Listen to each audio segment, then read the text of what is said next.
విష్ణుం శశివర్ణం చతుర్భుజం ప్రసన్నవదనం ఛాయేత్ సర్వవిఘ్నోపశాంతయే. గురుర్బ్రహ్మా గురుర్విష్ణుః గురుర్దేవో మహేశ్వరః. గురుః సాక్షాత్ పరం బ్రహ్మ తస్మై శ్రీగురవే నమః.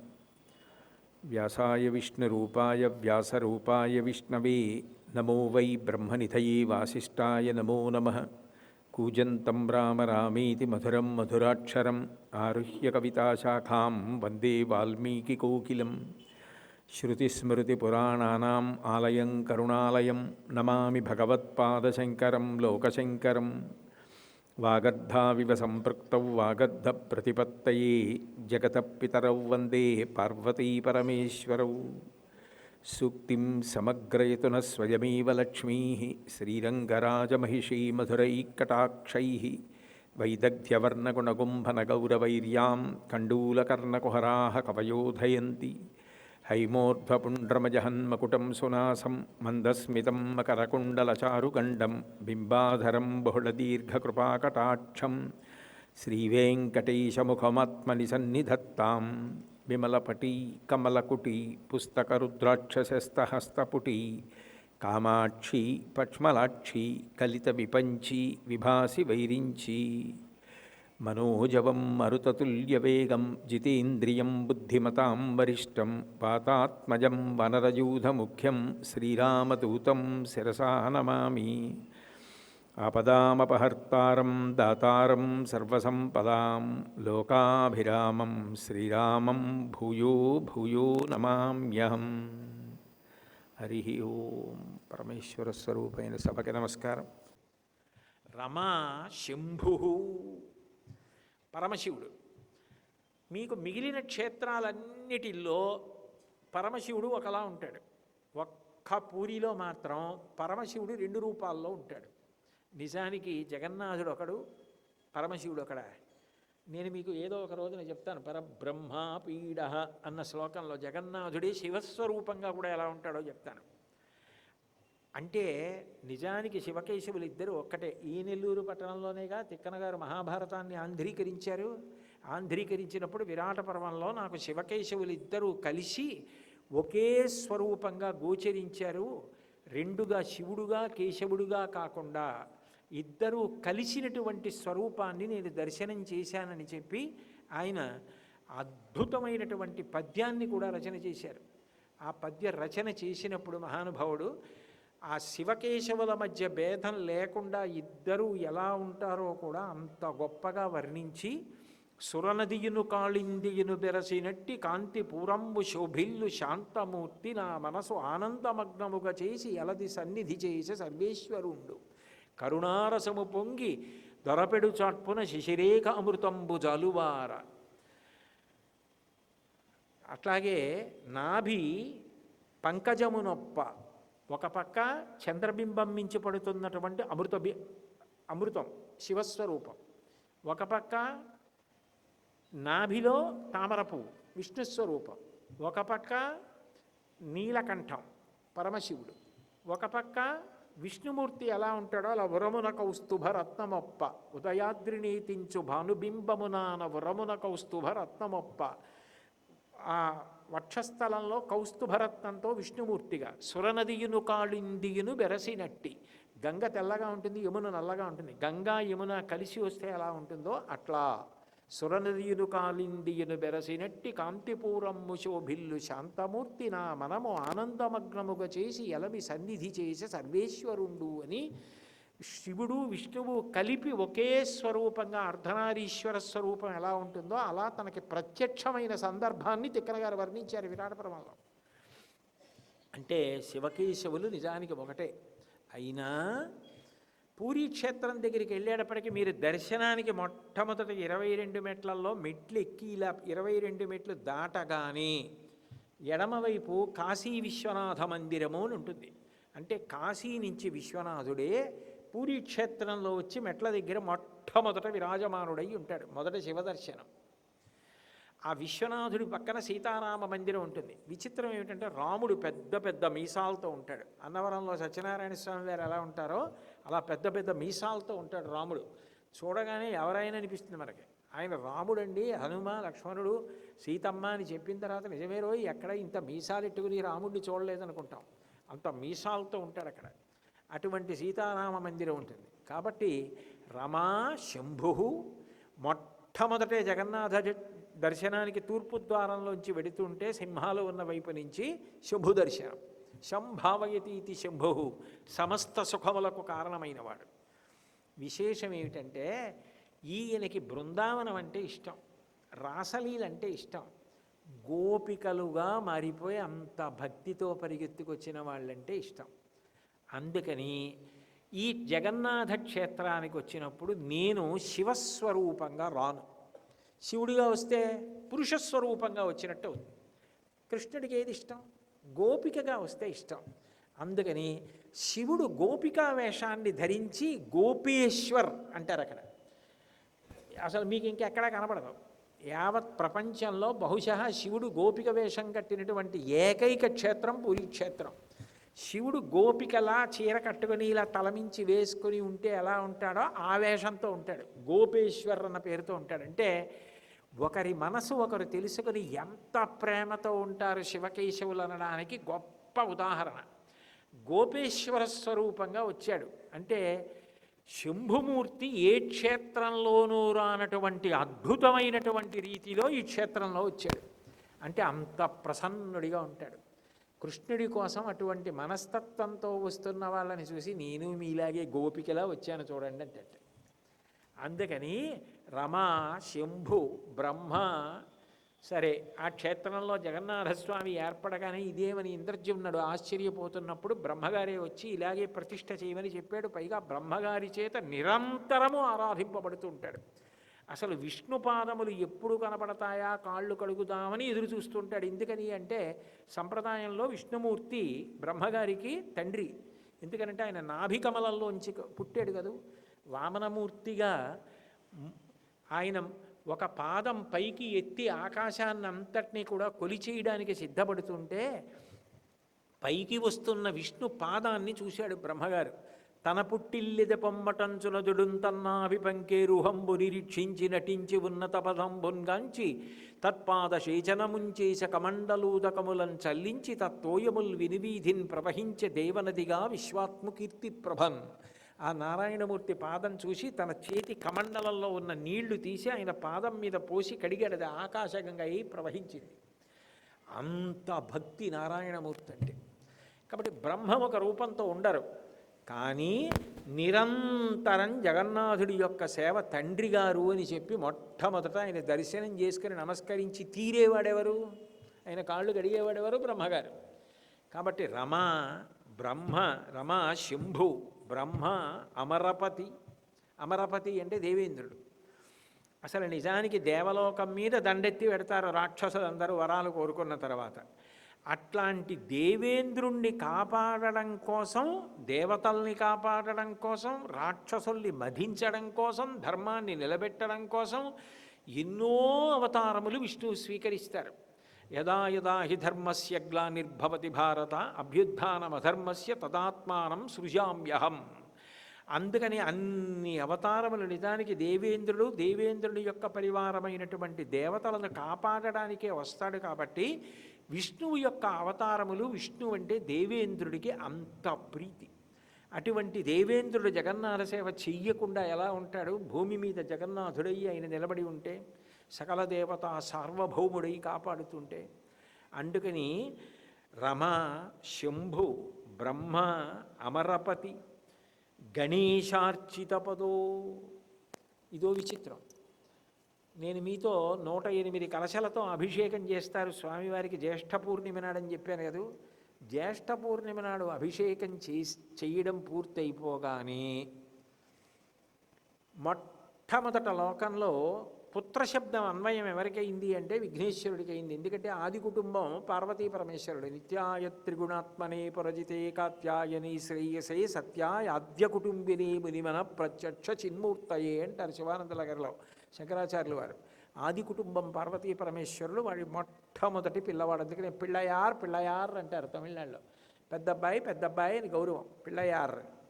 అటువంటి పెద్దబ్బాయి ఆ వినాయకుడికి విష్ణుమూర్తికి గొప్ప గొప్ప అవినాభావ సంబంధం. మరి మేనమామ గారు కదూ, ఆ విఘ్నేశ్వరుడు యొక్క తల్లి పార్వతీదేవి, పార్వతీదేవి అన్నగారు నారాయణమూర్తి. అందుకే ఇద్దరు నారాయణ నారాయణి భార్యాభర్తలు గారు, అన్నా చెల్లెళ్ళు.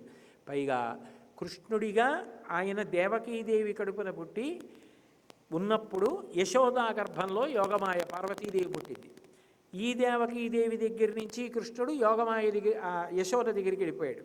యశోద దగ్గర పుట్టిన యోగమాయ దేవకీదేవి దగ్గరికి వచ్చేసింది. అంటే ఇద్దరికీ ఒకరే తల్లిదండ్రులు, అన్నా చెల్లెళ్ళు. అటువంటి అన్నా చెల్లెళ్ళ అనుబంధం కాబట్టి పార్వతీదేవి తనయుడైన విఘ్నేశ్వరుడికి నారాయణమూర్తి మేనమావ. మేనమామల ముద్దు మేలైన ముద్దు, తాతలకు తా ముద్దు తాను అబ్బాయి అని. మేనమామల ముద్దు మేలైన ముద్దుట. ఆ మేనల్లుళ్ళు వృద్ధిలోకి రావాలని అంత తాపత్రయపడతాట మేనమామ. తాతగారు ముద్దుతో ఎప్పుడూ మనల్ని స్మరిస్తాట. వాళ్ళకి ఏదో చిన్నది వచ్చిందనుకోండి, కాస్త ఎందులోన్నా వాళ్ళు బహుమతి తెచ్చుకున్నారనుకోండి, తాతగారు తనకేదో పెద్ద బిరుదు వచ్చినట్టు చెప్పుకుంటాట. అంత సంతోషపడిపోతాట, నా మనవడికండి ఇది జరిగింది అని ఆనందపడిపోతాట.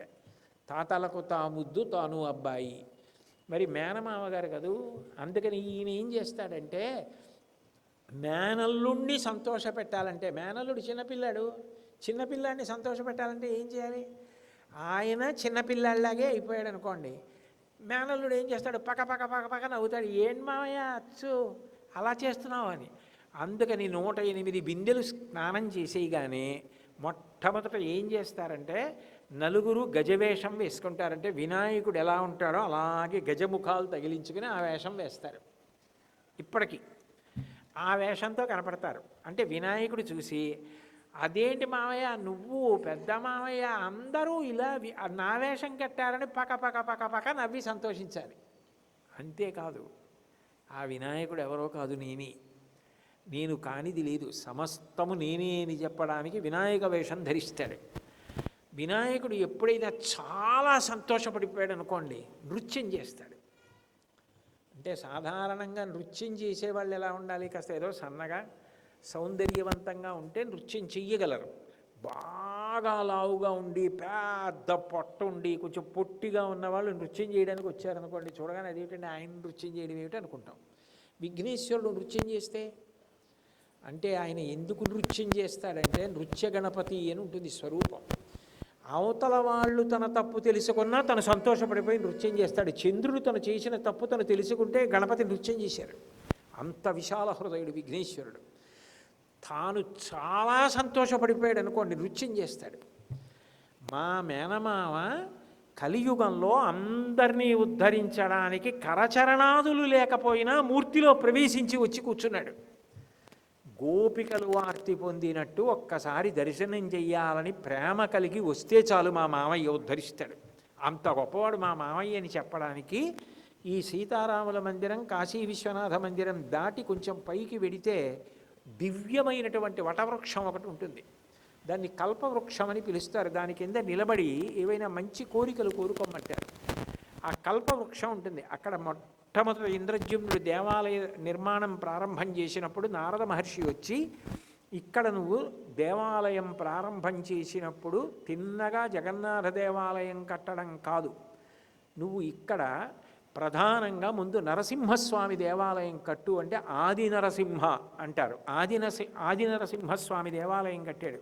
ఆ నరసింహుణ్ణి దర్శనం చేయాలి. అక్కడే మళ్ళీ జగన్నాథస్వామి కూడా ఉంటారు. మరి మేనల్లుడు ఉన్నాడు, ఆది నరసింహస్వామి అక్కడే ఉన్నారు. అందుకని అక్కడ ఒక జగన్నాథుడు ఉంటాడు. మీకు విచిత్రం ఏంటంటే, తెలియక చాలామంది అలా వెళ్ళిపోతారు. లోపలికి వెళ్ళి ఆయన్ని కౌగిలించుకోవచ్చు. ప్రధాన గద్దె మీద ఉన్నవారిని కౌగిలించుకోవడం కుదరదు, కానీ ఆయన ఎలా ఉంటారో అలాగే ఈయన ఉంటారు. ఈయన్ని కౌగిలించుకోవచ్చు.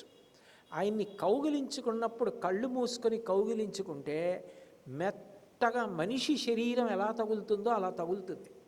ఇది నా స్వానుభవంతో చెప్తున్నది. ఇది నేను యథార్థంగా జగన్నాథుడిని 2 మాటలు కౌగిలించుకున్నాను 2 రోజులు. నాకే అనిపించిందా ఏమనిపించి నేను మా అబ్బాయిని అడిగాను, ఎలా ఉందిరా అని. అంటే నాన్నగారు ఎవరో మనిషిని కౌగిలించుకున్నట్టుందండి అన్నాడు. దగ్గరకు వెళ్ళి కౌగిలించుకోవచ్చు. ఆ వటవృక్షం కల్పవృక్షం కింద ఎక్కడ ఆది నరసింహస్వామి ఉంటారో, ఎక్కడ జగన్నాథుడు ఉంటాడో అక్కడ నృత్య గణపతి ఉంటారు. నృత్యం చేస్తూ ఉంటాడంటే మా మేనమావ ఇంత కరుణామూర్తిగా వచ్చిన క్షేత్రమని ఆనందం. నృత్యం చేస్తాడు. ఈ రెండే కాకుండా కంచి గణపతి అని కంచిలో ఉన్న వినాయకుడు కూడా అక్కడికి వస్తాడు. కంచి గణపతి అన్న మాటకు అర్థం ఏమిటంటే శుభప్రకటనం చేస్తాడు. మీకు కాంచీపురంలో విఘ్నేశ్వరుడి ఒక విచిత్రమైన రూపం. ఏకాంబరేశ్వర దేవస్థానంలో మీరు ఆలయం తాలూకా ప్రాకారంలో చూస్తే ఢంకా మోగిస్తూ ఉంటాడు. ఢంకా గణపతి అంటారు. ఎందుకంటే ఏకాంబరేశ్వరుడికి కామాక్షికి కళ్యాణం అవుతుంటే ఇక పెళ్లి చేసుకోవడానికి ముహూర్తం ఉండవు. కంచిలో కామాక్షి కళ్యాణాన్ని సుగంధ కుంతలాంబ కళ్యాణం జరుగుతున్నప్పుడు ముహూర్తం ఉండదు. పక్కల ఊళ్ళ నుంచి కొన్ని వేల జంటలు వచ్చేసి లోపల తాళి కడుతుంటే తాళి కట్టేస్తారు. అక్కడ కళ్యాణం అయిపోతుంది, వీళ్ళ పెళ్ళి అయిపోతుంది, వీళ్ళకి వెళ్ళిపోతారు. అన్ని పెళ్ళిళ్ళు అయిపోతాయి కంచిలో. మా నాన్నగారు అమ్మ కళ్యాణం అవుతోంది, కామాక్షి ఏకాంబరేశ్వరుల కళ్యాణం, మీరందరూ రండిని ఢంకా వాయించి చెప్తాడు. కాంచీ గణపతి అంటే శుభవార్తలను వ్యాపింపజేయు గణపతి, అంత మంగళప్రదుడు. అటువంటి కంచి గణపతి స్వరూపంగా లోపల ఒక చిన్న ఉపాలయం ఉంటుంది, అందులో విఘ్నేశ్వరుడు ఉంటాడు. కాబట్టి విఘ్నేశ్వరుడు ఇన్ని రూపాలతో ఉన్నవాడు జగన్నాథుడి వినాయక రూపం కడతాడు. నేనే ఆ వినాయకుడిని చెప్పడానికి, మేనల్లుడిని ప్రీతి పొందించడానికి. నా మేనల్లుడికి నేనంటే అంత ఇష్టమని. అంటే శివకేశవ భేదం లేదు, ఉన్నదొక్కటే. అన్నీ సంతోషించవలసిన విషయాలే తప్ప భేదాలు చూసే అవకాశం లేదని చెప్పే క్షేత్రం జగన్నాథ క్షేత్రం. ఇంత గొప్పగా విరాజమానమైంది కాబట్టి ఆ స్వామి గురించి చెప్తూ శంకరాచార్యుల వారు రమ, శంభు, బ్రహ్మ, అమరపతి, గణేశార్చితపదో జగన్నాథస్వామి నయనపథగామి భవతు మే. ఇది దాటారో రమాదేవి, లక్ష్మీ మందిరం, విమలాదేవి మందిరం ఇవన్నీ వస్తాయి.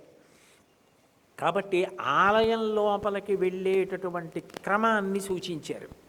రమ అన్నారు కాబట్టి స్నాన సమయంలో కట్టే గజవేషాన్ని గుర్తు చేశారు. జగన్నాథ దేవాలయంలో ఏం జరుగుతాయో దానికి అనుగుణంగా అష్టకం వెళ్ళింది.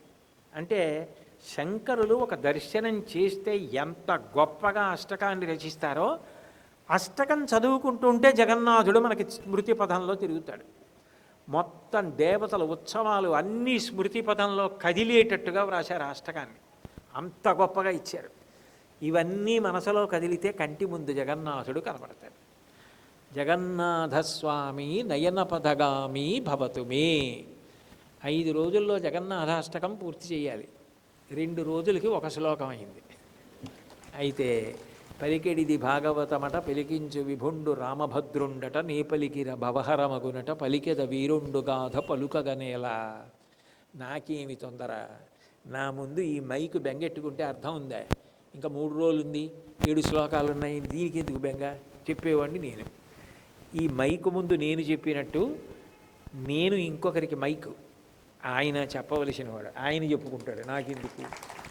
కాబట్టి మళ్ళీ రేపు సాయంకాలం 6:30 తిరిగి కలుసుకున్నప్పుడు నా చేత భగవానుడు పలికించినంత మేర పలకగలవాడను. అయితే ఒక్కటి గుర్తుపెట్టుకోండి, రేపు జగన్నాథ క్షేత్రంలో అత్యంత ప్రధానమైనటువంటి విషయాలు కొన్ని ప్రస్తావనకి వచ్చే అవకాశం ఉంది. ఆ శ్లోక స్పర్శ వస్తే చాలా చాలా గొప్ప విషయ ప్రస్తావన వస్తుంది.